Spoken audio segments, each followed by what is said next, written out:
بسم الله الرحمن الرحيم.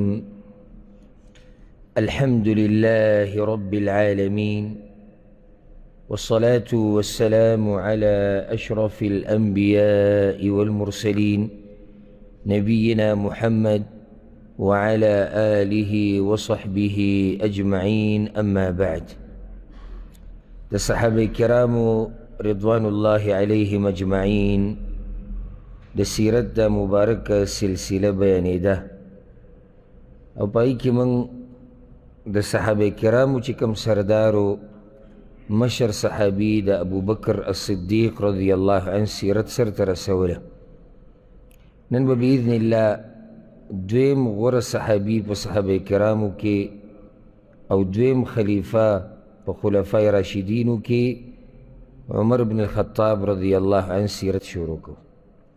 و دا اینا مخ کی تیر شوی بیان کی او درس کی چی کل منگ دا ابو بکر صدیق رضی اللہ عنہ سیرت ختم کو، نو پای کی یو خبر دو زما د ذهن نه ووتو پاتی شو، بیا یو ملګري د هغې یاد دهاني وکړه.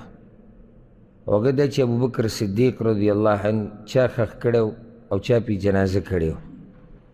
ابو بکر الصدیق رضی الله عنه منگ دا وجه ذکر کړو چې دا هغه د مرګ وجه چې کم بیماری پې راغلی هغه د تبې د لاسه و. په یخ ورځ کې لامبلي و، په یخو اوبو باندې د هغې د لاسه پې تبه راغله، داسې تبه چې هغه ډېره اوږده شوه او په هغې کې الله رب العزت د هغه مرګ لیکلی. امام حاکم یو روایت راوړی د عبدالله بن عمر نه رضی الله عنهما، هغه وایي چې د ابوبکر الصدیق رضی الله عنه د مرګ یو وجه دام وه چې د کمې ورځې نه رسول صلی الله علیه وسلم وفات شوی، نو دا غم د لاسه به دی روز تر روزه کمزوری کېدو، نو دا هم یو وجه کېدی شي. او کله یو غم داسې چې هغه سړی دننه خوري او ورو ورو ختمیږي، روزانه وزن کمیږي، رنګ زیړیږي، اخر دا چې سړی مړ شي. ابوبکر الصدیق رضی الله عنه دا وصیت کړی، کله چې زه مړ شم نو زما ښځه اسما بنت عمیس رضی الله عنها هغه به ماله غسل راکوي. دا مسله موږ په نورو ځایونو کې هم بیان کړې ده، خصوصا په دغه ځای کې چې زنانه خپل خاوند له هغه چې مړ شي هغه له غسل ورکولی شي. او په هغه باندې جنازه د عمر بن الخطاب رضی الله عنه کړې وه.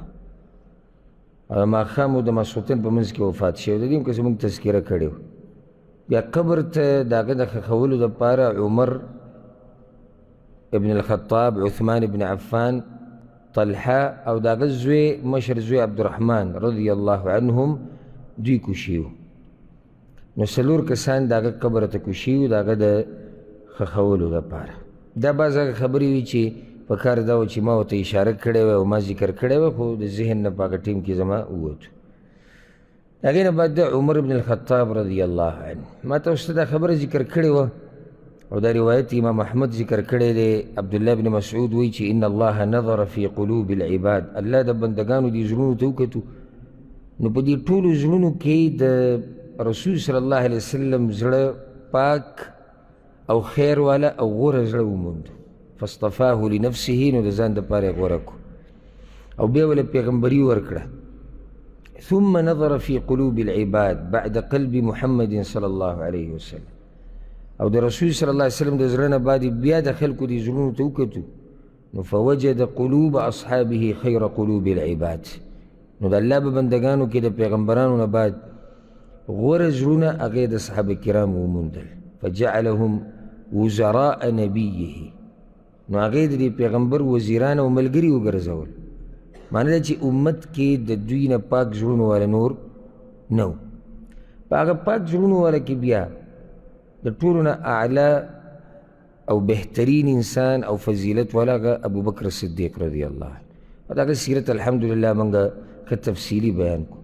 په هغه پسې بیا دویم نمبر کې چې راځي هغه عمر بن الخطاب رضی الله عنه امیر المؤمنین، هغه انسان چې د هغه اسلام قبلول د فتح د اسلام و، د هغه هجرت کول د مرسته د اسلام و، د هغه مشرتیا د په امت باندې د الله رحمت.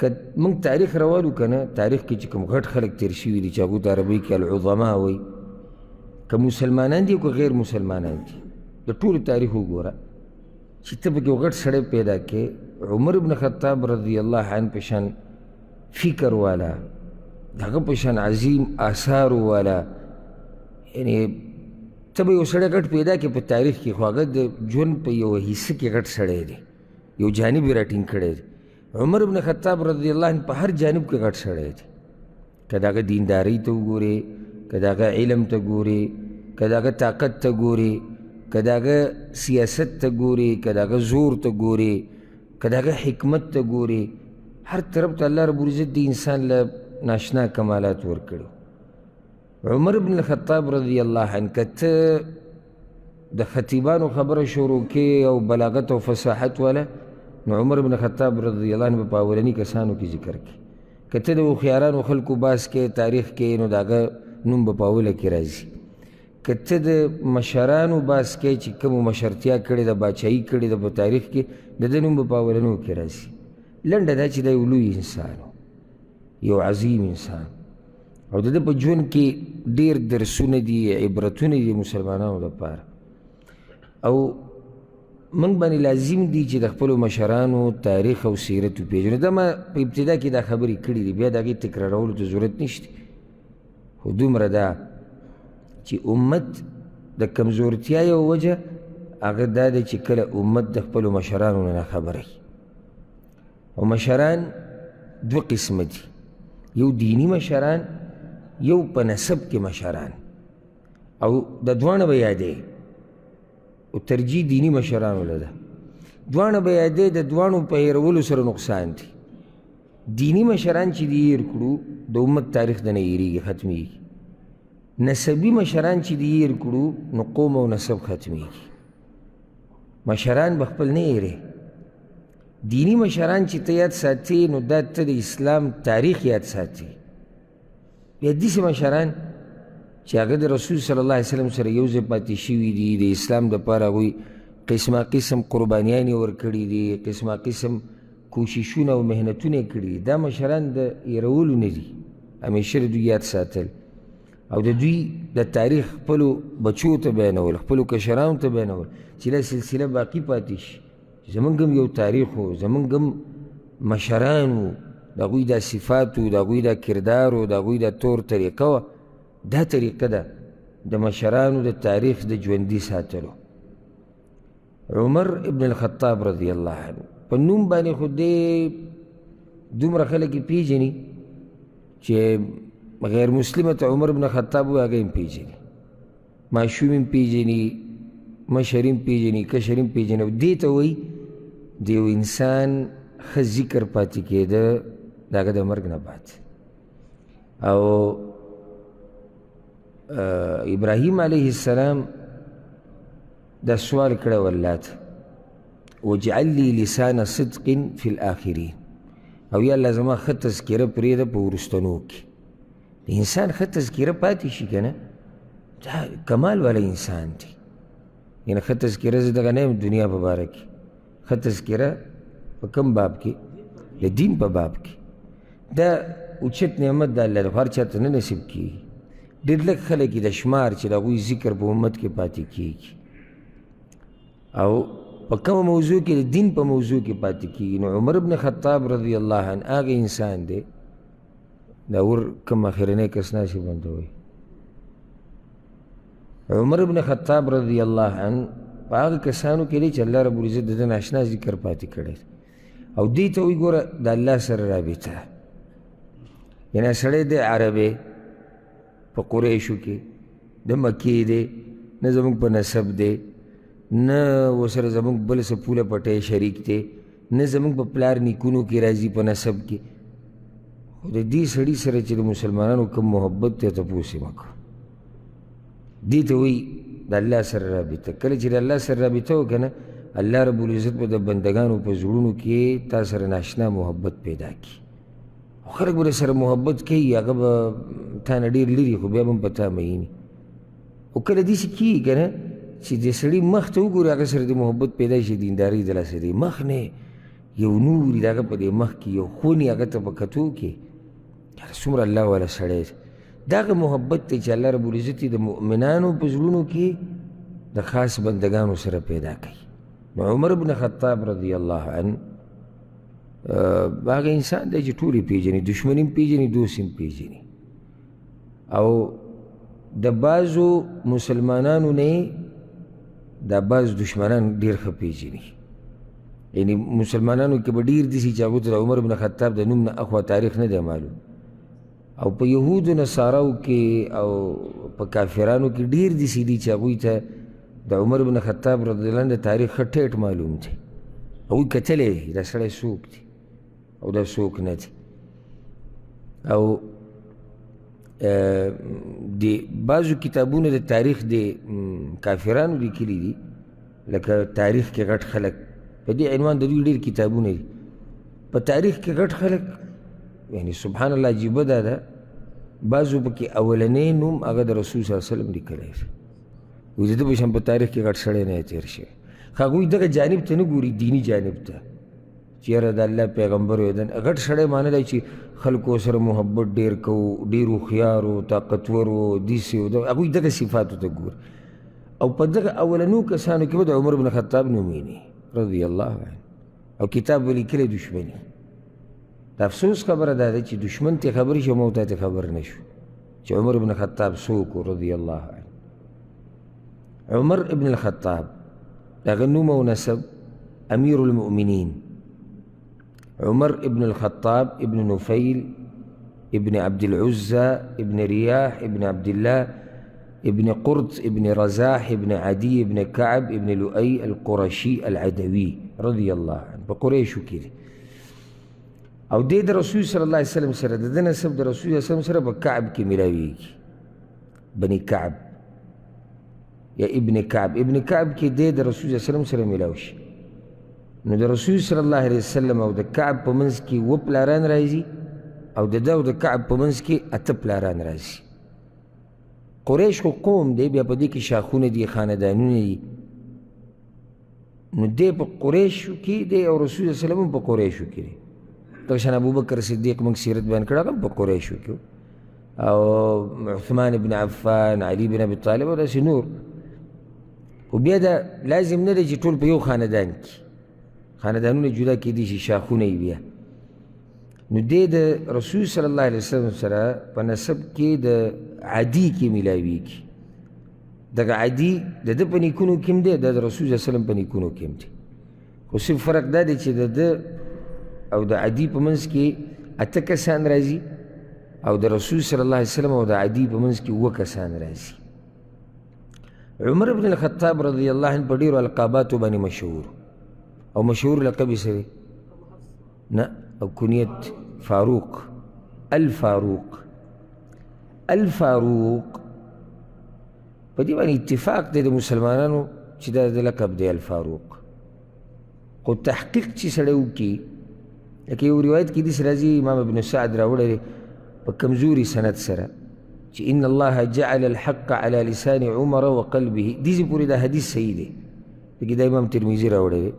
ان الله جعل الحق على لسان عمر وقلبه. الله رب العزت دا حق د عمر رضی الله عنه په ژبه جاري کړی دی او د هغه په زړه کې اچولی دی. وهو الفاروق، او هغه فاروق دی. دا ټوټه د حدیث کمزوري ده سندن. يفرق الله به بين الحق والباطل. الله دا حق او د باطل په منځ کې د دلاسه فرق راوستی. یو بل روایت کې داسې راځي، هغه هم سندن کمزوری دی، امام ابو نعیم راوړی دی، چې عمر رضی الله عنه په هغې کې وایي کله چې ما اسلام قبول کو او خپل اسلام مې ښکاره کو مشرکانو ته، نو رسول صلی الله علیه وسلم په هغه ورځ ماله نوم کېښودو الفاروق. او دا هم سندن کمزوری دی. یو بل روایت کې راځي، هغه هم ابن سعد راوړی دی، هغه هم کمزوري سند والا دی، چې د عایشه رضی الله عنها نه چا تپوس وکړو چې من سمى عمر الفاروق. عمر رضی الله عنه ته د فاروق چا لقب یې دی؟ نو هغې ورته وایي النبي صلی الله علیه وسلم. خو دا هم سندن کمزوری دی. راجح قول په دې کې دا دی چې د رسول صلی الله علیه وسلم نه په صحیح سند سره داسې نه دي ثابت چې هغه عمر بن خطاب ته فاروق لقب یې. موږ دې لقب نه منکر نه یو، ګوره تحقیق د خبرې یاد ساتئ. یعنی د رسول صلی الله علیه وسلم نه نه ثابت چې رسول صلی الله علیه وسلم ورته ویلي دي. مسلمانانو هغه له دا لقب یښودی دی، امت ولې دا لقب یښودی، امت هغه له څه لقب یښودی فاروق. بلکې اهل کتاب هم ثابت دي، اهل کتاب هم هغه ته الفاروق وي، هغه زمانې چې کوم یهود و نصارو هغوی به هم عمر بن خطاب ته الفاروق وي. صرف دومره دی چې که څوک دا وایي چې رسول صلی الله علیه وسلم ورته دا لقب یښودی دی، نو دا شتي روایاتو کې هغه روایت سندن کمزوري روایات دي. او موږ د پیغمبر صلی الله علیه وسلم هغه ته د هغه وینا او د کار نسبت نشو کولی چې هغه ته په صحیح سند نه رسي، ځکه چې معمولي سړی نه یې ته په هغه باندې څنګه بې سنده خبره ورته پې. موږ دې ځای کې دا نه وایو عمر فاروق دی، دې کې شک نشتی، او ما وایي چې د مسلمانانو په دې اتفاق دی چې د ده لقب دی الفاروق، خو دومره دی چې رسول صلی الله علیه وسلم ولې دا نوم نه دی یښودی، امت ولې دا نوم یښودی دی. مسلمانانو هغه له دا لقب یښودی دی الفاروق. وجه دا دی چې الله رب العزت د هغه د لاسه اسلام له مسلمانانو له ډېر عزت ورکړی. او لکه څنګه چې عبدالله بن مسعود رضی الله عنه وایي، امام بخاري دا روایت راوړی دی، وایي د کوم وخت نه چې عمر بن خطاب رضی الله عنه اسلام قبول کړی دی موږ په عزت کې یو. د دې د لاسه دته امت دا لقب ورکړی دی الفاروق. اهل کتابو دته ولې فاروق وایي؟ اهل کتابو دته الفاروق به دې وي چې هغوی د ده د عدل او انصاف ولیدو او د ده د حق وینا په هر ځای کې او د چا نه نه یېرېده، دا هغوی ولیدو دې د لاسه هغوی به هم دته الفاروق وایي. نو د ده یو مشهور لقب څه شو؟ الفاروق. او فاروق مطلب دی فرق راوستونکی د حق او د باطل په منځ کې، فرق راوستونکی د حق او د باطل په منځ کې الله رب العزت دله دا توفیق ورکړه. او الله رب العزت بندگان چاڼ کوي د بعضو کارونو دپاره، خاص بندگان، هر سړي نه دا کار نه هلي. اوس هر سړی د دې لایق نه دی چې هغه د الفاروق شي، هر سړی دې شي. دا خو موږ صرف قصې اورو، په قصو کې موږ ته کله داسې ښکاره شي چې یاره دا کار به اسان وي. دا ډېر ګران کار د داسې سیرت او داسې تاریخ د یو سړي پاتې کېږي، دا به هم څوکي که نه. او دا به هم یعنې د ده نه بعد د قیامته پورې داسې مور نشتی چې هغه د عمر رضی الله عنه په شان ماشوم وزېږئ، څنګه چې عمر رضی الله عنه بلکل د هغه په شان دا کېدی نشي. بعض بندگان د الله چاڼ کړي د بعضو کارونو دپاره او د بعضو فضیلتونو دپاره او د تاریخ دپاره. او دا خبره یاده کړئ، ګوره تاریخ شاته پاتې کېده دا ګپ نه دی. ګورئ یعنې ستاسو دا خیال چې زموږ به هم څه تاریخ پاتې شي، ډډې مې لګولي، موږ به هم څوک یادوي. تاریخ کې چې کله یادېدي که نه نو دا ډېر د کمال سړی، یا خو دین کې ډېره ګټه توره والي، یا په دنیا کې داسې کمال کړی. هلې سړی په تاریخ کې ژوندی پاتې کېږي، داسې په معمولي خبرو سړی په تاریخ کې نه پاتې کېږي. د عام خلک خو په کور کې ذکر نه پاتې کېږي، یو څو ورځې پسې خلک خپوي او بیا د هغې نه بعد د هغه کیسه ختمه شي بس. نو تاریخ به د وروسته څه پاتې شي ژوندی، دا غریب په کور کې ذکر پاتې نه شو. کور کې بس یو څو ورځې خبره وشوه، الله دې وبخښي او بس او بس او بس کیسه ختمه، لاړه ختمه شو. نو که دا غواړي چې تاریخ کې ژوندی پاتې شي نو دا ګوره اسان کار نه دی. څه دی؟ اسان دی؟ ګران دی. نو څومره ملګري چې دلته دي یا اوري یا ایني، دوی ته دا وایم که ستاسو ذهن کې دی چې یاره موږ ټول به په تاریخ کې دغه شان یاد پاتې شو، تاریخ کې هر سړی یاد نه پاتې کېږي، او نه د تاریخ سره دومره وخت شتي، نه سره دومره ځای شتي چې هر سړی پکې ولیکلی شي. یعنې زه موږ به تاریخ ولیکو د دې خپل دور، او تاله زه قلم درکم او تاله پاڼه درکم چې تاریخ ولیکه د دې پیړۍ دا کم کې چې موږ یو. ته به څه کوې، په کورونو باندې به ګرځي، د هر سړي نوم او دغه به معلوموي، دغه قصه به لیکې او څه به لیکې، ته قصه څه ده، څه به لیکې. لنډې لنډې قصې دي، ته به اگر هلې لیکې به هغې لیکلو ته ضرورت نشته. ته به ګرځې په هغه کسانو پسې چې هغوی لایق دي د دې چې د تاریخ په پاڼو کې د هغوی نوم ولیکلی شي، هغه پاتې شي. هغوی به څه توره والي، یا خو د دین دپاره یې څه کار کړی، یا به د دنیا کې څه ګټه کارنامه کړي، قوم په خدمت کې به یې څه کړي، خو غټ کار به یې کړی.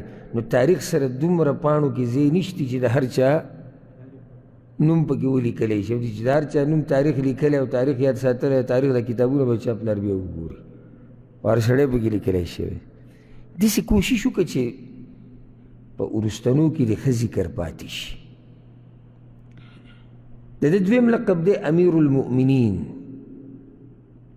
او دا اولنی انسان دی اولنی انسان چې په اسلام کې دته دا لقب ملاو شوی دی امیر المؤمنین ابو بکر صدیق رضی اللہ عنہ ته به خلکو سي خلیفة رسول الله صلی الله علیه وسلم د رسول الله وسلم خلیفه نو چې دته یې ویلی خلیفة ابي بکر او په اوله کې به دته دا وي د ابو بکر صدیق رضی اللہ عنہ خلیفه یو روایت کې داسې راځي امام بخاري په خپل کتاب الادب المفرد کې دا راوړی روایت امام حاکم هم راوړی چې عمر بن عبدالعزیز رحمه الله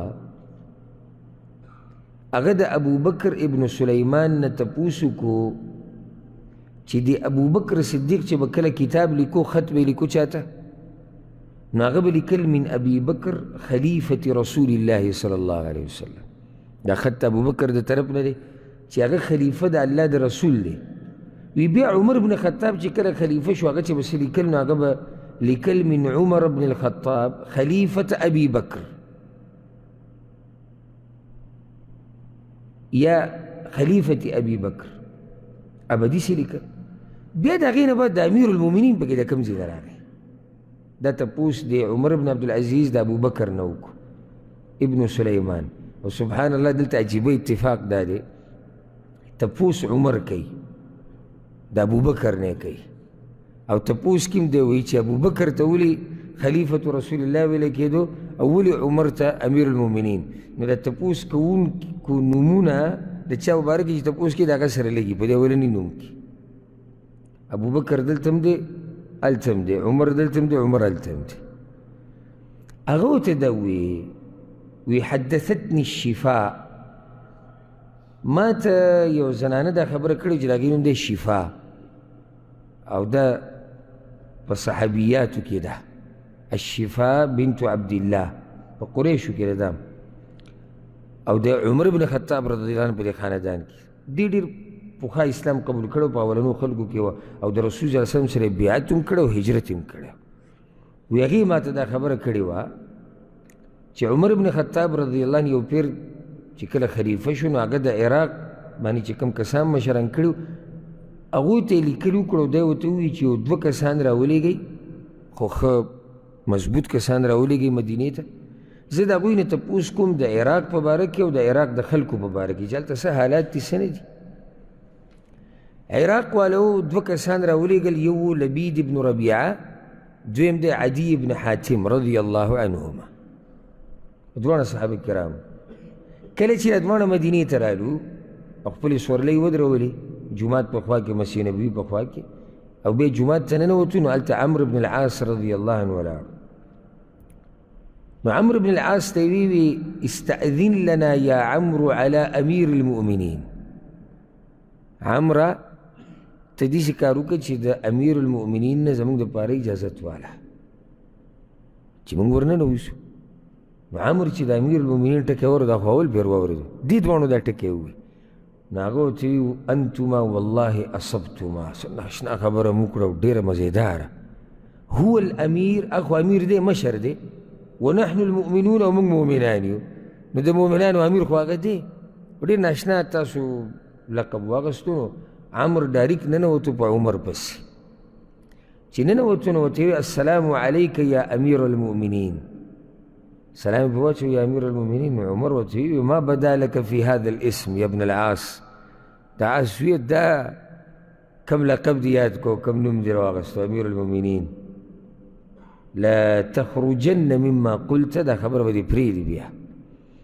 عمر ورته وی لبید راغلی دی او عدي راغلی دی رضی الله عنهما او هغوی سورلۍ ودرولې جومات ته رانوتو ما نه اجازت اخیستو نو ما ته یې ووایي چې د امیر المؤمنین نه اجازت واله او زما دې په الله قسم وي چې داسې نوم یې ویلی دی که نه لکه هغه پښتانه چې وي خټه او ګټه بلکل تا سره لګي نحن المؤمنون وانت امیرنا موږ مؤمنان یو ته زموږ امیر نو فمضى به الكتاب من يوم اذ نو دغه ورځې نه چې بیا خط یا څه لیکلی کېدو نو داسې به لیکلی کېدو من امیر المؤمنین عمر بن الخطاب رضی الله عنه. عمر بن الخطاب رضی الله عنه نو د دې ځای نه شروع شوې ده چې دته امیر المؤمنین ویلی شوي دي او د ده نه مخکې داسې څوک نشتي چې هغه ته امیر المؤمنین ویلی شوي. دا اولنی انسان دی په اسلام کې چې دته امیر المؤمنین لقب ورکړی شوی. نو دویم لقب یې څه دی؟ امیر المؤمنین. دغه دوه القابات مشهور دي، یو الفاروق او دویم امیر المؤمنین. د ده کنیت دی ابو حفص. ابو حفص دا کنیت د ده د لور د لاسه ایښودی شوی، د لور د حفصه رضی الله عنها چې هغه د رسول صلی الله علیه وسلم بیبیم ده، د هغې د لاسه دته ابو حفص ویلی کېږي. ابو حفص نه ابو حفص، او دا د هغه په بچو کې مشره لور وه. دا کنیت ده له رسول صلی الله علیه وسلم ایښودی دی. دې باره کې روایت شتي. امام حاکم یو روایت راوړی دی، امام بیهقي راوړی دی.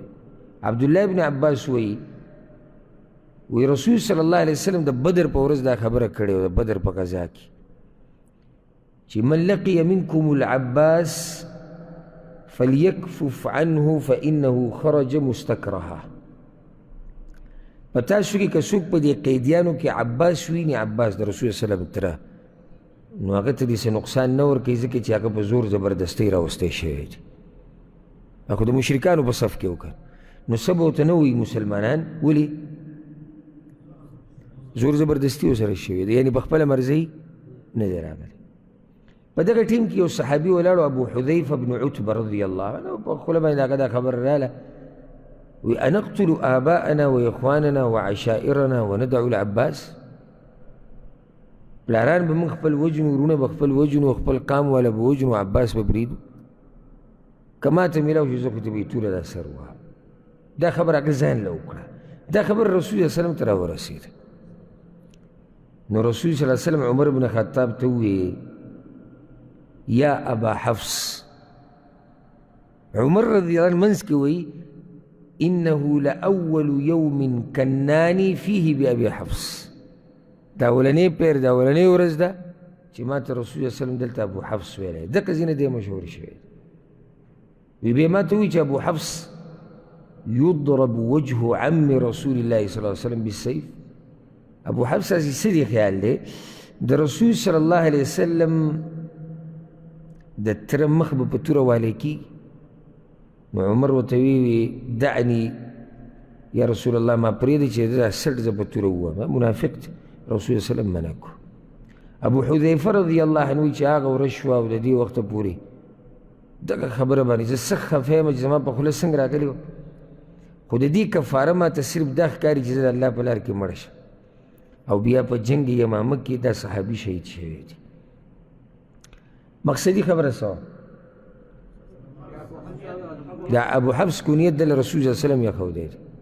امام بخاري ګوره په خپل کتاب کې صحیح بخاري کې باب داسې ایښودی دی، باب مناقب عمر بن الخطاب ابي حفص القرشي العدوي رضی الله عنه. ابو حفص یې ورسره لیکلي. امام ترمذي په خپل کتاب کې باب ایښودی باب فی مناقب ابي حفص عمر بن الخطاب رضی الله عنه. او دغه شان په نورو کتابونو کې محدثینو چې د ده په فضایلو کې کوم باب لیکلی دی نو د ده نوم سره دا کنیت یې لګولی دی یا ذکر کړی دی ابو حفص. دی پیدا شوی دی د عام الفیل نه. عام الفیل کوم یو دی؟ هاتیانو والا کال. هاتیانو والا څوک دي؟ هاتیانو والا څوک دي؟ د ابرهه او د هغه لښکر. په دغه کال رسول صلی الله علیه وسلم پیدا شوی دی. د دغه کال نه 14 کاله بعد عمر بن خطاب رضی الله عنه پیدا شوی دی. نو د رسول صلی الله علیه وسلم نه څو کاله کشر دی؟ 14 کاله. او کله چې رسول صلی الله علیه وسلم ته نبوت میلاو شو د 40 کالو، نو دی به د څو کالو؟ 20. او څو ورځې بعد د اسلام قبول کړی. تعجب نه دی؟ تعجب په څه دی؟ تعجب په دې دی چې په دغه عمر کې د دومره کارنامې کړي دي. 20 کاله عمر، 20 کاله. یعنی نوم چې واوري عمر بن خطاب، یاره کیدای شي د 50 کالو په عمر کې به د دا کارنامې کړي ټول، یا شپېته، د 20 کالو په عمر کې. او دا انسان دی چې جاهلیت کې هم د ده لوی مقام او شان. اوس حیران به سړی دې ته شي چې د اسلام د قبلولو نه مخکې، یعنی له 20 کاله عمر هم نه و، د ده کار څه و؟ د قریشو خصوصا د دوی د خاندان چې به د چا سره څه مسله راله او هغه به حل کوله، نو د هغې د حل کولو دپاره د خپل طرف نه به عمر بن خطاب لږو خبرې له. اوس تاسو اندازه ولګوئ دا به څومره هوښیار سړی و. یعنې 20 کاله عمر خو د موږ یادو چې په هغه وخت کې چې کله اسلام راغی، اسلام له راغلی نه و، د جاهلیت په دور کې د ده ډیوټي دا وه. اوس سوچ تاسو وکړئ چې دا به څومره هوښیار سړی و. بعض مشران راشي داسې ګډې وډې وایي چې سړی ټولیږي راګرځېږي او سپین ګیری، نه د خبرې چل وله ورځي، نه د خبرې سر معلومي، نه د خبرې خپې معلومي، نه په مجلس کې ناسته کولی شي. ځوانان خو لا پرېږده، ځوان خو چې مجلس ته ننوځي نو اول به یې پوه کړي بار داسې به نه وی ګورې او داسې به وې. دا اوس څه خبره شو؟ ماشوم ته خلک داسې وایي داسې به وې داسې به نه وې. ځوان سړی چې تا د 13 کالو سړی راګیر کړی و هغه ته وایي داسې به وې داسې به نه وې. دلیل دی زموږ په کمزورتیا باندې. او دلته ځوان د قوم مسلې حل کوي، نو دی به هم سمه خبره کوي که نه؟ داسې خبره خو به نه کوي چې قوم له به نقصان ورکوي. او وړې مسلې نه وي، د هغوی مسلې ګوره داسې نه وي. په هغه وخت کې داسې نه و چې یاره حکومت دی او فیصله به هلته وي، سو هغه به یې حل کړي. دې قومونو به دا مسلې ټولې په دې جرګو په دې خبرو حل کولې. نو په دې خبرو کې ناسته دپاره به سم سړی په کار دی چې مسله سر ته ورسي. او بای کې یو ځوان ناست دی چې د هغه نوم دی عمر بن الخطاب رضی الله عنه. نو الله دې زموږ په ځوانانو باندې خاص رحم وکړي. ښه، د ده مور، د ده د مور نوم دی حنتمه بنت هاشم ابن المغیره ابن عبدالله ابن عمر ابن مخزوم. دا بنو مخزوم کې ده. او دلته ده بعض علما دا وی دا ده حنتمه بنت هشام، او هشام د ابو جهل پلار دی وی. نو دا د ابو جهل خور شوه. نو چې د ابو جهل خور شو نو د عمر بن خطاب څه شو؟ ابو جهل ماما شو. خو دا خبره کمزوري ده. صحیح دا دی چې د دې نوم دی حنتمه بنت هاشم، هشام نه دی. او دا د ابو جهل د تره لور وه. د ده مور او ابو جهل دا په منځ کې دوی رشته ده چې دا د تره بچي و. نو دغه ابو جهل د ده ماما کیږي او دی په دې کې څه فرقي که نه وي؟ دا بعض پښتانه راشي که نه، زه تپوس وکړم د بعضو نه، زه هم دا زموږ تره کیږي، زه ته هم کیږي پرېږده، صحیح رشته یې راته ذکر که څه دی. تره کیږي کله ناکله موږ یو لرې کس راګیر کړی او هغه ته موږ وایو دا تره کیږي. نو کیږي او دی، دې کې فرق دی. اوس که موږ ووایو چې یاره ماما یې کیږي، په دې چې هلته ابو جهل او د ده مور د تره بچي دي، نو د تره بچو ته خلک رونه خویندې وایي. نو چې رونه خویندې ورته وایي نو دی ماما کیږي، ابو جهل د ده ماما کیږي، خو ماما یې دی نه، خپل ماما یې نه دی. د عمر بن الخطاب رضی الله عنه خلقي صفات، ګوره صفات دو قسمه، یو یې خلقي یو یې خلقي. څه فرق دی؟ بارک الله فی. خلقی پیدایشی صفات، خلقی اخلاق. یعنی انسان پیدا شوی څنګه بدني صفات یې دې ته خلقي صفات وایي. او خلقي د اخلاق څنګه و، د خوی څنګه. عمر بن الخطاب رضی الله عنه غنمرنګ انسان. او بعض علماء دا خبره ذکر کړې ده چې د ده رنګ په اصل کې سپینو، خو کوم کال چې په مسلمانانو باندې د سختې هغه کال راغلی و چې هغې ته عام الرماده ویله کېږي، په هغه کال کې په ده باندې دومره سخته راغلې وه چې د هغې د لاسه د ده رنګ چې دی هغه د سپینوالي نه غنم رنګی شوی و. او دې باره کې یو روایت شتي د زیر بن حبیش روایت دی، ما یو کتاب کې کتلی او صحیح سند والا دی. هغه وایي چې ما عمر بن خطاب رضی الله عنه لیدلی و، هغه غنم رنګ و، د خلکو نه دنګ و او نور بعض صفات یې ذکر کړي. نو بیا ما دا خبره د عمر بن خطاب بعضو بچو ته وکړه، کشرانو ته. عمر بن خطاب خو نه و دنیا نه تللی، خو د هغه بعضو بچو ته مې وکړه.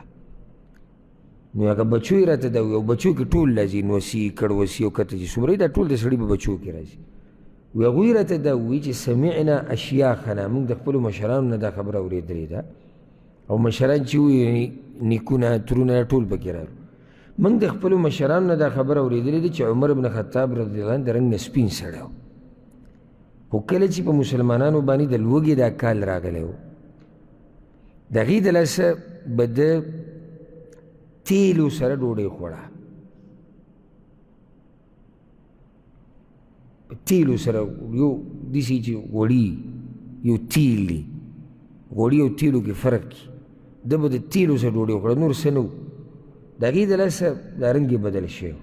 او بعض علماو سره دا هم زیاتوي چې صرف دغه سخته نه ده، د خلافت ته سخته چې ده دې هم رنګ بدل کړی، یعنې په ټولو مسلمانانو باندې باچایي کول.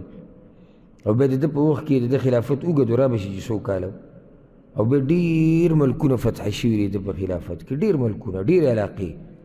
زم چې دا د سړي رنګ نه بدلوي نو څه به کوي. او بیا د ده په شان سړی چې هغه عاجزه دی، دنیا سره ډېره نه لګي، رنګ به د لازم بدلېږي، لکه څنګه چې نن سبا رنګونه څه د لاسه بدل شي، د دنیا د سختو د لاسه رنګونه بدلېږي که نه. سړی خپل کور کې ناسي، مزدوري نه کوي، څه سخته پې نه هېڅ اوس ښه غوړ زیړ ګرځي را ګرځي کته ځي بره ځي، خو چې کله یې سخته ووایي نو رنګ یې څه شي، رنګ یې بدل شي. نو اصل دا دی چې د ده رنګ څه سپینو، وروسته بیا د ده رنګ چې دغه غنم رنګی شوی دی. طوالا جدا، انتهایي دنګ سړی و، انتهایي دنګ،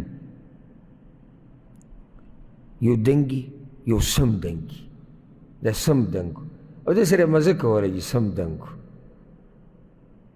او دې کې ګوره یو خبره ته ذکر کړم، تر دې چې بعضو علماو دا په کتابونو کې هم دا خبرې لیکلي، لکه د کمقلانو نښې، د فایدې دپاره دا خبره ذکر کوم. یو نښه دا ذکر کوي دنګ سړی کمقلي، دا خبره یاده کوي. ګوره کله چې هم داسې خبرې په کتابونو کې راشي که نه، نو دا د هغه مطلب دی چې داسې اکثر کېږي، خو داسې قانون نه دی. ګورې لکه بعض وایي چیت سړی منافقي، داسې لازم خو نه ده په چیتو خلکو کې هغه مؤمنان دي چې سړی ورته حیران شي، او په دنګو کې هغه هوښیاران دي لکه عمر بن خطاب رضی الله عنه.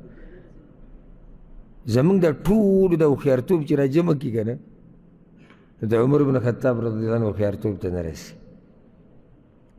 دا مخکې ورځو کې ما نه یو تپوس شوی د بعضو پخوانو علماو په کتاب کې دا خبره لیکلې ده، وایي د کوم سړي چې ږیره اوږدوي دی کمقلي. بې معنې تپوس وکړي چې دې خبرې به څه دغه کوو. اول خو ګوره دا نه د الله خبره نه د الله د پیغمبر خبره ده چې موږ یې به طور دلیل پیش کړو. دا ټولې تجربې دي. څه دي؟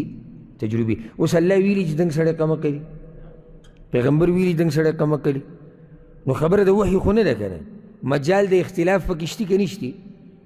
اختلاف رای موږ کولی شو که نه شو کولی؟ ولې کولی شو؟ نه د الله خبره نه، الله د پیغمبر خبره.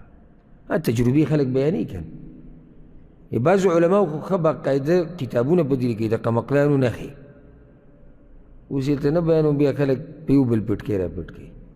ځکه زموږ غلطي ده چې په یو بل یې پټ کوو را پټ کوو. هغه صرف تجربه بیان کړي.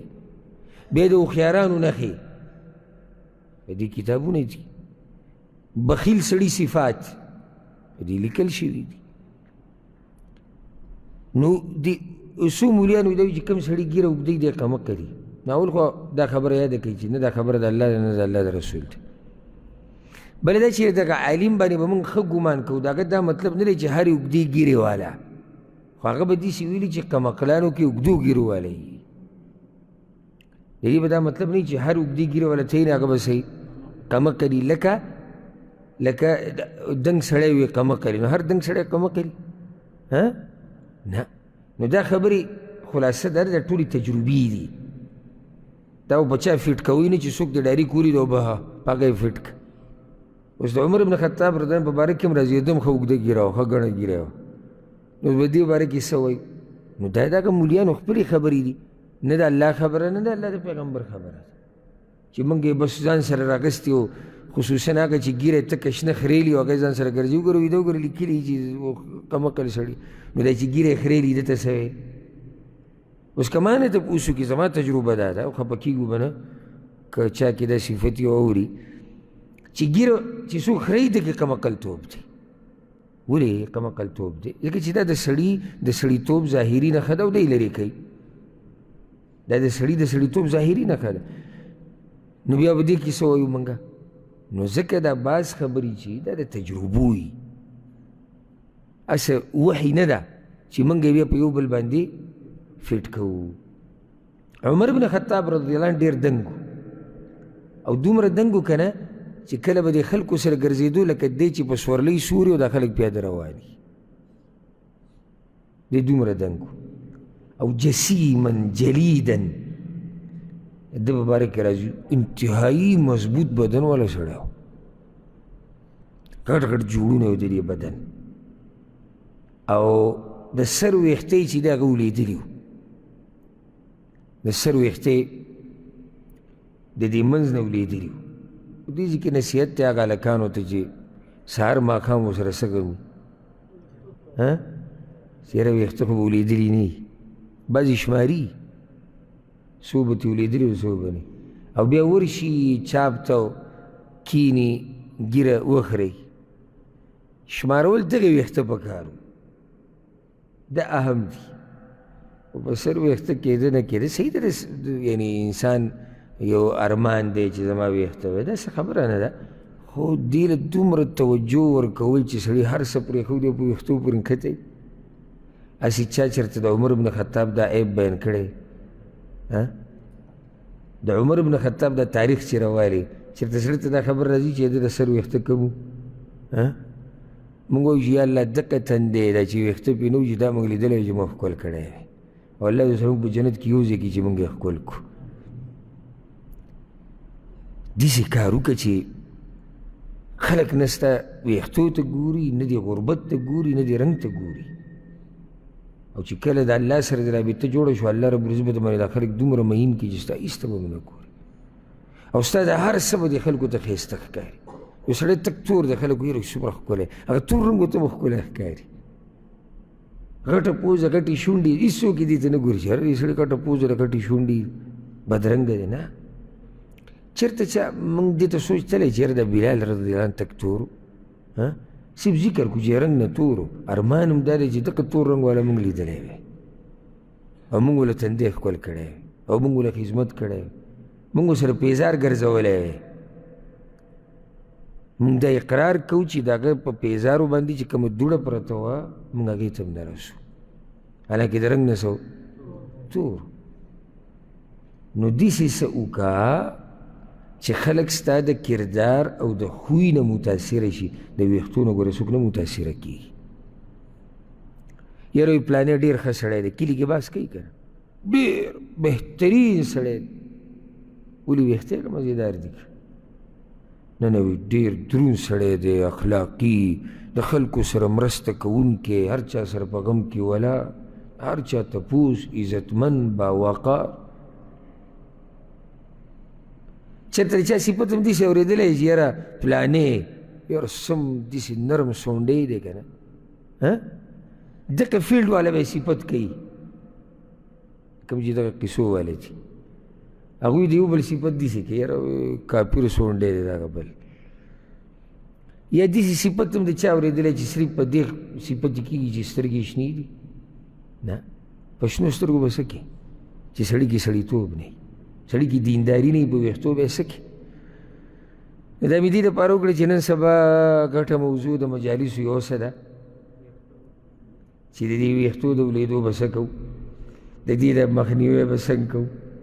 او نن سبا دا مسله ډېره شوې ده د دې خوراکونو د لاسه، د دې لیټونو د لاسه، او بل دا چې خلک نور ته هم ډېر نه مخامخ کېږي، نعمتونه ډېر شو د هغې د لاسه، او چا ته وراثي مسله ده د ویني، د هغې د لاسه دا مسله عامه شوې ده.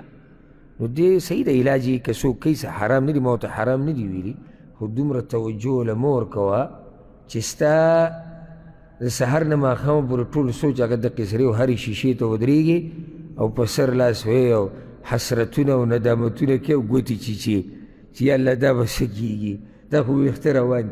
اوس ښځه که یې کوي نو مناسب ده، که ښځې ښایست دی او ښځې له الله دا ښایست ورکړی دی، د سر دا ویښته اوږده اوږده دا د ښځې ښایست دی. نارینه له ښایست د ږیرې ورکړی دی، نو که ږیره دې ریجي نو دا د خفګان خبره ده. اگر که الله دې بې نه رانیسي خواسې سړي سره خفګاني، والله کله نه کله سړی دا ږیره منګز کېږي نه، او داسې به د بدن باندې یو ویښته پورې د سړی پرې سخت خفه کېږي، انتهایي سړی خفه کېږي. یاره دا خو دا ږیره چې داسې ریجي سړی وي دا به خو بیا ختمه شي بلکل. دا ښایست دی د سړي، نو په دې ښایست پسې که خفه کېږي څه خبره نه ده، خو نور دومره غمونه مه کوه. بل دا چې اعسره یسر، د ده په سیرت کې راځي، تاریخ کې اعسره یسر. اعسره یسر معنی دا ده چې دی خیلاسی هم و ګسلاسی و، او داسې خلک ګوره ډېر لږي، یا خو صرف خیلاسی یا ګسلاسی، او ګسلاسی هم لږي، اکثر خیلاسی. عمر بن خطاب خیلاسی هم دی ګسلاسی هم دی، یعنی دی که ته په ښی لاس ویدلم کار کوي، په ګس لاس دلم کار کوي، او په ګس لاس داسې کوي لکه څنګه چې په ښی لاس کوي، او په ښی لاس داسې کوي لکه څنګه چې په ګس لاس کوي. او دا د ده په تاریخ کې راځي چې کث اللحیه، ډېرې ګڼې ږیرې والا سړی و، ږیرې چې دی د ګڼه وه. وکان یخضب لحیته بالحنا، او چې کله دا ږیره سپینه شوه نو نکریزه به یې پرې لګوله، ده به ورسره کتم نه لګو، لکه ابوبکر صدیق باره کې راځي چې به ورسره کتم لګو، لکه کتم بوټی چې د نکریزې سره مکس کړي نو دا هغه تیز خړ شي، هغه ډوب خړ نه وي، د لرې نه سړی وي که دا رنګ څه دی تور دی، نږدې چې ورشي نو هغه ښکاري شي چې نه تور نه دی، او صرف د نکریزې رنګ خو یا زیړ دی یا سور دی. نو عمر بن خطاب رضی الله عنه چې کله دا ویښتو کې سپین ولګېدو نو دې له به کم رنګ ورکو، د نکریزې رنګ به ورکو. بل دا چې وافر السبله، د دې بریتو دا څوکې اوږدې وي، دا بریت یې داسې نه وګټ کړي چې د یو نیم سړي پورې شونډو پراتې لکه توره چرګه یې چې خوله کې نیولي، هغه نه یادو دا خو ګندګي ده، دا ګندګي ده، او د دې لرې کول واجب دي. برید دومره واړه کول چې دا برنۍ شونډه ښکاره شي. څوکې که سړی اوږدې کړي نو بعضو علماو دا ویلي دي چې عمر بن خطاب رضی الله عنه دا کار کړی و، د دې لپاره چې جهاد کې یا کله به د کافرانو سره ملاوېدونو دا مزه کوي چې سړي برید وي او ښه څوکې وي، نو هغه به دا چې غوسه شو دغه به یې دا څوکه به یې داسې تاواله. ښه دا څوکې ګوره هغوی نه دي مراد، دا ټیرونه دې جوړ کړي او بر یې راتاو کړي، دا د بېدینو خلکو نښه ده، دا د بېدینو خلکو نښه ده چې راتاو کړي. څوکې اوږدې وي باید داسې څوکې اوږدې وي، دلته راغلې وي داسې، نو کله چې به غوسه شو هغه به یې داسې ونیوي چې تاوالې وي. دغه نشتي ګوره، داسې نه چې هغه یاران خوشحاله شي چې وګوره عمر بن خطاب اوږده برید و.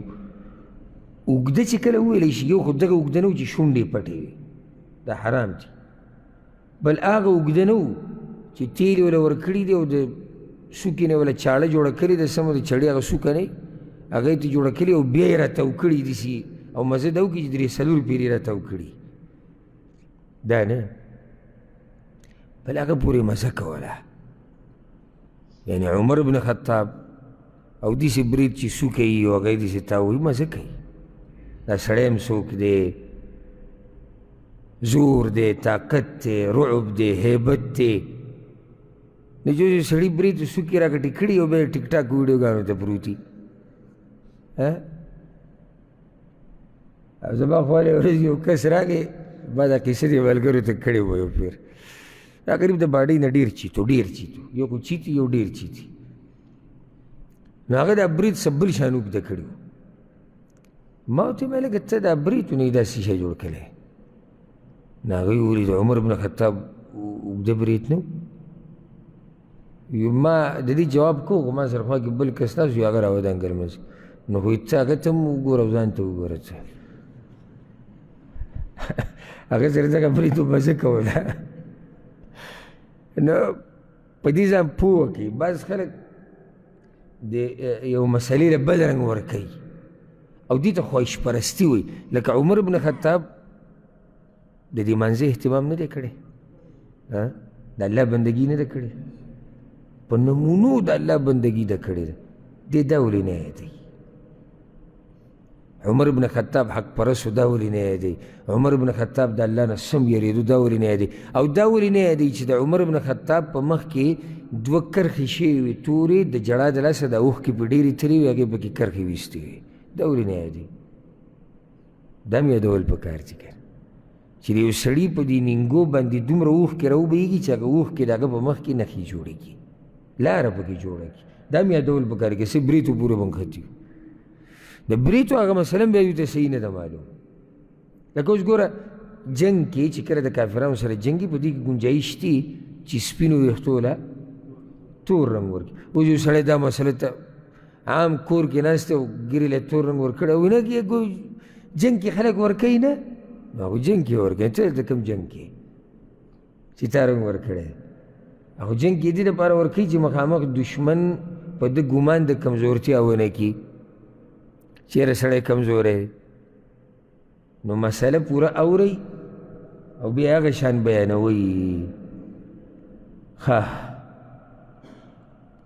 عمر ابن الخطاب رضی الله عنه امام احمد یو روایت راوړی دی عمر بن خطاب وی رسول الله صلی الله علیه وسلم یا عمر انك رجل قوي عمر ته ډېر تکړه سړی لا تزاحم على الحجر فتؤذي الضعيف د حجر اسود ته چې راځي ډېرې دکې مه ورکوه د کمزورو له بیا ته تکلیف ورکوې ابل ما دا خبره کوه ها ان وجدت خلوة فاستلمه که موقع درته میلاو شوه ځای دې وموندو خو ولاړ شه حجر اسود ښکل کړه لاس پې مې ولګوه والا فاستقبله فهلل وکبر او د لرې نه ورته یا به اشاره کوه که ځای نه و تکبیر وایه وځه دلیل دی چې عمر بن خطاب سو زورور سړی او د ده په تاریخ کې سیرت کې دا هم راځي چې جهوري الصوت و اواز ډېر تیز و او د داسې بدن سره غټ اواز مزه کوي او دا فایده یې ده کوي غټ اواز د سړو ښایست دی او نری اواز دا د زنانو ښایست دی نو چې کله نارینه اواز نری نو مزه نه کوي پورې او د ښځې اواز چې غټي هغې پورې مزه نه کوي ځکه د کوم سړي چې غټ اواز وي دا د ښایست دی د ټولو اوازونه خو یو شان نه یو سړی چې خبره کوي د اواز ډېر دروند وي دا دروند اواز غټ دا نه چې چغې وایي غټ اواز څه مطلب دی دروند اواز نو سړو پورې دروند اواز ښایست وله ښه ډېری زنانه اوس نری اواز و چې زنانه د باندې واوړي او بلکل سړو به دروند اواز یا یې سره څه کوي او نارینه ها کمزور اوازونه ولا پکې خو یو نیم پکې الله داسې پیدا کړی چې هغه اواز بالکل هغه نری ترنګې د ښځو هغه په شان مزه نه کوي پورې او نه هغه په خپله خوښوي نو د عمر بن خطاب رضی الله عنه اواز ډېر درونو او ډېر عجزه انسان و عجزي مزه داسې کوي ښه ما مخکې مې څو پیرې خبره ذکر کړې چې عجزي هغه مزه کوي چې تعالی الله زور در کړی او ته عجز یې ښه یو سړي کې زور د سره شتي نه د هیڅ نه دی او عجزي کوي. موږ وایو صحیح دا دی کیدای شي عجزي د الله دپاره کوي او کیدای شي د څه د لاسه یې کوي څه وسي نه راسي نو. خو چې یو سړی داسې دنګي او داسې زوروري او داسې زړوري او داسې پوهی او داسې مشري چې هغه امیر المؤمنین او هغه عجزي دا ناشنا عجزي دی. عجزي د الله دپاره او ډېر سخت ژوند به یې تېرو. خشن العیش دغه باره کې راځي داسې هغه ژوند یې نه و دا نازک او نرم او نه سخت ژوند به یې تېرو. او خوراک هم داسې خوراک نه و چې بس زما دا شیخ وخت او زما دا شیخ وخت چې څه شی و بس خوړو به. او د الله په باره کې ډېر سخت سړی و. او کله چې داسې وویلی شي که نه چې عمر بن خطاب سخت سړی و، ذهن ته دا مه راولئ چې دی په اخلاقو کې سخت سړی و یعنې بدخوی و. سخت سړی و یعنې څه کې د الله دپاره سخت سړی و. د الله دپاره به سختي کې چې کوم ځای کې سختي پکار وي، چې کوم ځای کې پکار وي. او دومره عاجزه سړی و چې د کپړو کې بعض ځایونو کې ټانکې هم لګولې وي، ګنډلې وي، ټوټې ورته لګولې وي، د سرمن ټوټې ورته لګولې وي کپړې ته. او ځان له به یې اوبه پخپله راوړي، کله به یې منګی پخپله به اوږه یې را روان کړی. الله اکبر. سره دې هیبت هسې چې دا منظر ویني چې عمر بن خطاب را روان او منګی یې راغستی، یا عمر بن خطاب را روان او بوجۍ یې را په شا کړي. دې ته وایي عاجزي، دې ته وایي د امت لوی خلک، او دې ته وایي غټ سړی. د دې سره الله انسان له اوچت مقام ورکوي. او حدیث کې راځي که نه چې څوک د الله دپاره ځان عجزه کړي رفعه الله، الله یې اوچت کړي. یو روایت کې راځي امام مالک راوړی دی، یو صحابي وایي كنا نسمع قراءة عمر بن الخطاب رضي الله عنه عند دار أبي جهم بالبلاط. وی موږ به د عمر بن خطاب رضی الله عنه تلاوت ابو ځان له تلاوت کو یا په منځ کې به لګیو، د هغه اواز به موږ د ابو جهم د کور سره اورېدو په بلات کې. بلات دا مدینې سره خوا کې یو ځای دی په هغه وخت کې. نو اواز یې دومره درون اواز چې قرت به هلته رسېدو. امام بخاري یو روایت معلقا راوړی دی عبدالله بن شداد رحمه الله عنه. هغه وی سمعت نشیج عمر وانا في آخر الصفوف. وی زه د جومات په آخرني صف کې ولاړ یا په آخرني صفونو کې، او ما د عمر بن خطاب رضی الله عنه د جړا آواز واورېدو. او کې سپیکر خو نه وي. او دا آیت وی انما اشکو بثي وحزني الى الله. یعقوب علیه السلام ویلو که نه وي زه خپل غم الله ته اورم. دې آیت ته چې راورسېدو وي دومره وژړل چې ما په آخرني صف کې د هغه د جړا آواز واورېدو. او هغه قصه موږ ذکر کړې وه په دې صاحب ذهن کې به وي که نه، صحیح بخاري صحیح مسلم کې هغه عمران بن حسین وایي موږ په سفر باندې وتي وو، بیا اوده شو چې راپاسېدو نور راختلی و. هغې کې دا دي وي خلک ټول اوده عمر بن خطاب راپاسېدو. چې راپاسېدو ویې کتو چې دا څه قیسه ده، دا خو ناوخته شوی دی او هغه ډېر سخت سړی و. نو الله اکبر ووي ورفع صوته بالتکبیر، او الله اکبر الله اکبر دی وی حتى استيقظ رسول الله صلى الله عليه وسلم لشدة صوته بالتكبير. رسول الله صلى الله عليه وسلم را پاسېدو د هغه دغه تکبیر د لاسه نو آواز یې دروند شو. او یو روایت کې داسې راځي امام مالک راوړی د انس بن مالک وایي رأيت عمر بن الخطاب رضي الله عنه، ما یو پیر عمر بن الخطاب ولیدو وقد رقع بين كتفيه برقاع ثلاث. او دی ولو کې د هغه په دې جامه کې چې دی نو درې ځایونو کې ټانکې لګېدلې، ټوټې پورې تړلې وي، ګنډلې وي، بله پاسې پرې اړولې وي. عجیبه څه ده، عجیبه دا ده. انس بن مالک وایي وهو يومئذ امیر المؤمنین، او هغه په دغه ورځو کې امیر المؤمنین و. دا هم نه چې عام سړی دی، امیر المؤمنین دا حال دی. او یو منګه ناشکري او هر ټیم د دې بعضو مخ ته چې مخ به وران کړی او ګیلې او شکوې په دې دومره نعمتونو کې او په دې دومره هر څه کې. یو روایت کې داسې راځي، هغه انس بن مالک روایت دی، ابو نعیم رحمه الله راوړی دی، وایي موږ د یو پیر د عمر بن خطاب سره ناست وو، وعليه قمیص فی ظهره 4 رقاع، او هغه یو کمیس اغوستی و چې دا کمیس په شا کې د ملا طرف ته چې کوم کمیس دی 4 ځایونو کې هغه ټانکې لګولې وي، کپړې پورې چړلې پورې تړلې وي. امام نسائی یو روایت راوړی دی چې حفصه رضی الله عنها، دا څوک دی؟ د عمر رضی الله عنه لور ده، مشره لور ده. هغې یو پیر دی پلار ته وویې الا تلبس ثوبا الین من ثوبک، د دې خپلو کپړو نه ته ښه کپړه ولې نه اغوندې او د دې خپل خوراک نه ښه خوراک ولې نه کړې؟ یو روایت کې داسې هم راځي، هغې ورته ووایي چې وقد فتح الله علیک الامر، الله خو په تا ډېره پراختیا راوستې ده. هغې ورته ویې غوږ کښېږده.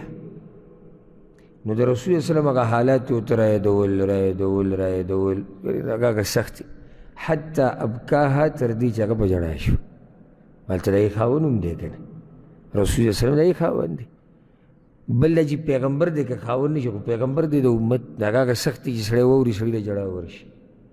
تر دې چې را لور په ژړا کړه، نو بیا ورته دا وویې ګوره زما 2 ملګري وو. 2 ملګري څوک یاد دي؟ ابوبکر صدیق رضی الله عنه او رسول الله صلی الله علیه وسلم. هغوی په یو لاره باندې تللي دي، واني ان سلکت غیر طریقهما، او کما یو داسې لار ونیوه چې د هغوی د لارې نه علاوه بله لاري، نو الله به ما بل طرف ته بوځي. او که چېرته زه د هغوی سره شریک شم او دا ژوند د هغوی د ژوند په شان تیر کړمه، نو امید مې دی چې الله رب العزت به په آخرت کې ما د هغوی سره یو ځای کړي. دا طریقه ده د نیکانو سره د یو ځای کېدو. پرون ما دا خبره کوله چې صرف دا خبره موږ ټول غواړو چې موږ د نیکانو سره یو ځای شو په آخرت کې. هغه هله کېدی شي چې کله موږ د دې نیکانو او دیندارو خلکو په نقش قدم روان شو، هله به ورسره یو ځای کېږو. په تشو دعاګانو کار نه کېږي، دعا سره به محنت کې څه نه څه، هله به الله ته هغه مقام ته راسي. یو شاعر دا خبره کړې ده، وی جوع الخلیفة والدنیا بقبضته في الزهد منزلة سبحان موليها، فمن يباري أبا حفص وسيرته أو من يحاول للفاروق تشبيها. وی سبحان الله تعجبی کړی چې څنګه سړي له الله باچایي ورکړې ده چې وږی دی والدنیا بقبضته، او دنیا را ده په قبضه کې ده. نو څوک به وایي د ابو حفص سره ځان یو شان کي، یا کوشش به وکړي چې د هغه سره ځان یو شان کي. هېڅوک د هغه سره ځان نشي یو شان کولی. عمر بن خطاب رضی الله عنه هغه انسان، امام احمد دا حدیث راوړی، امام ابن ماجه هم راوړی ده. ما ذکر کړی دی سیرت کې خصوصا څو ځایونو کې چې رسول الله صلی الله علیه وسلم وایي اشدهم فی دین الله عمر، زما په امت کې د ټولو نه سخت د الله په دین کې هغه عمر بن خطاب رضی الله عنه. یو لوی هیبت ور الله ورکړی و، اشنا عزت ور ورکړی او مزه دا کوي او داسې مقام جوړ کړه چې تاله الله څه درکړي، هیبت، وقار. ته کوم ځای ته ورننوځې خلک غلي شي، ته خبره کې خلک یې اوري، چې ته به کوم طرف تېرېږې نو خلک که ډېر حرکت کړي خپل حرکت لږ بند کړي. دې ته هیبت وایي، دې ته وقار وایي، دې ته عزت وایي. او دا په کوشش نه میلاویږي چې ته به بلاک اوچت کې یا به وزن یا دغه، دا کردار دې شي جوړول غواړي. کله سړی دینداره شي، سړیتوب په اعلی مراتبو کې شي، خدمتو کې د امت د قوم د خلکو، یو سړی دې مقام ته الله په توفیق سره رسېدی شي. او ځکه یو روایت کې راځي په صحیح بخاري صحیح مسلم کې دی، عبدالله ابن عباس رضی الله عنهما دا د رسول صلی الله علیه وسلم د تره زوی دی.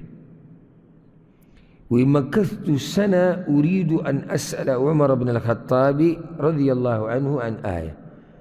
وإذا ما بشرك ديو آيات مباركة سيشكال لاغره ديو آيات مباركة أو إرادة مي وچه زد تپوسو كم دا عمر بن الخطاب نديو كال نم إرادة فما أستطيع أن أسأله هيبة له خدمر هيبة داغا چه ديو كال كما داغا نتپوسو نکو دا دسنا اشنا عزتو ای سوچ کوئی چیزی با مونگا نا اچانک وس رانو دیو خلو کوئی دا عمر بن خطاب دا سڑی سڑی نا بساوتی دیری نا حیبت وقار عزت کل دنیا کی سڑی کٹ سڑی بھی نہیں دڑکے نہیں سڑی زڑتیش خبری تی گڑی وڑی شوی دومرا خبری کولی شی کنا دقا جی کی تی ہر سلار شی دل دولی شی دیتا حیبت ہوئی یعنی یو کال دا عبداللہ ابن عباس پیشان سڑی اگر دیو آیت مبارکی تب اوز نیشی کولی عمر بن خطاب او ذکر روایت کی رضی امام نسائی راوڑے دے عائشہ رضی اللہ عنہ وی دا آغا ورزی نزد عمر رضی اللہ عنہ پا حیبت کی مویریگم کلچ ما رسول اللہ صلی اللہ علیہ وسلم وریدو دا سقی سے شیوا وی یو پیر ما دی سے حریرہ پخ کڑی وا حریرہ